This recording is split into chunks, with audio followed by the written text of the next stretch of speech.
It happens every 2 years like clockwork. But unless there's a presidential race on the line, many Americans barely notice. Midterm elections rarely dominate the headlines, yet they determine the balance of power in Congress, reshape state governments, and set the course for policies that can outlast any president. Midterms are democracy's quiet turning point. And in an era of polarization, voting rights battles, and rising distrust in institutions, skipping them isn't just apathy. It's giving away your voice. In midterms, all 435 House seats and about 1/3 of the Senate are up for grabs. Governors, state legislators, mayors, school boards, and judgeships are also on the ballot. The very people deciding what happens to your healthcare, your schools, your environment, and your rights. Presidents can propose legislation, but Congress and state governments decide if it becomes reality. That's why a president's agenda often soars or crashes in the midterms. Think of it as voters giving a midterm performance review, with the power to rewrite the next 2 years. Presidential years pull in more than half of eligible voters. Midterms, closer to 4 in 10. This drop-off is the perfect opening for well-organized minority interests to shape outcomes in ways that don't reflect the majority's will.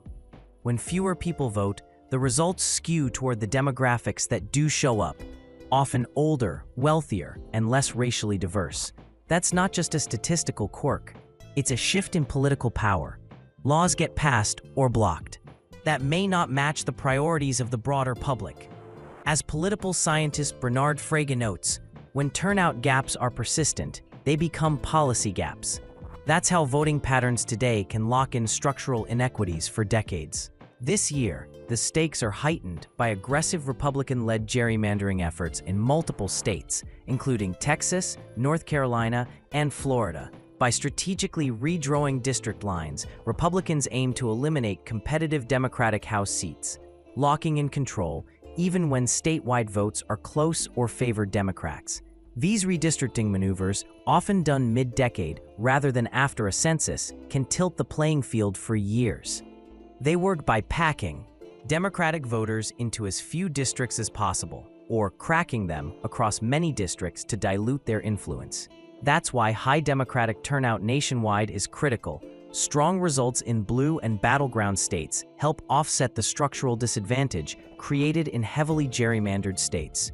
Every additional Democratic vote, whether in a safe district or swing district, matters when the national balance of House seats is at stake.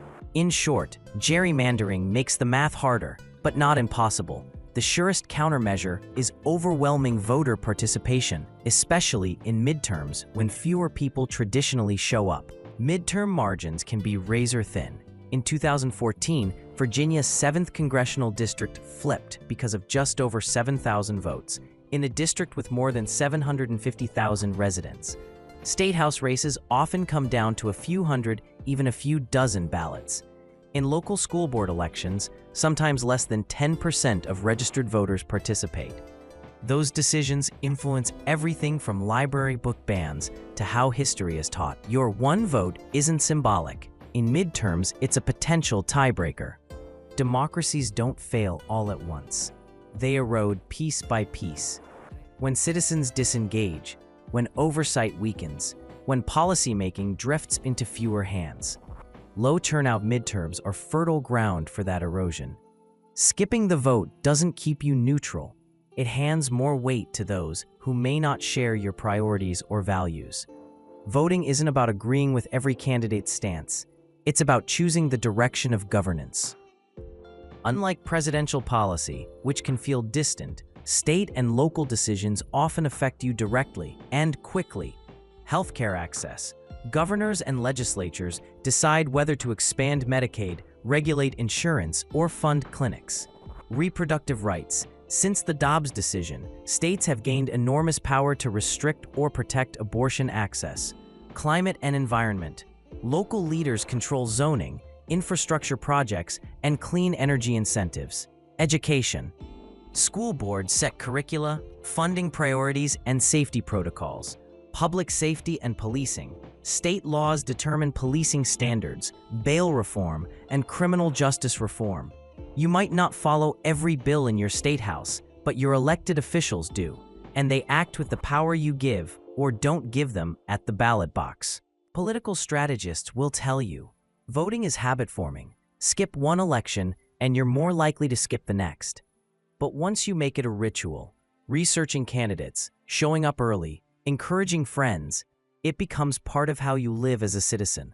That's why voter suppression efforts often target turnout consistency.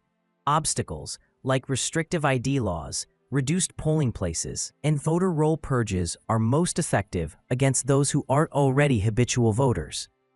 Midterms aren't filler between presidential contests. They're a referendum on leadership, a safeguard against power imbalances, and a lever for change on issues that matter most to you. As author and civil rights activist Marian Wright Edelman said, "Democracy is not a spectator sport. You don't watch it happen. You play your part. Your ballot is more than a piece of paper. It's the loudest, clearest way to remind those in power who they work for. Election day is coming.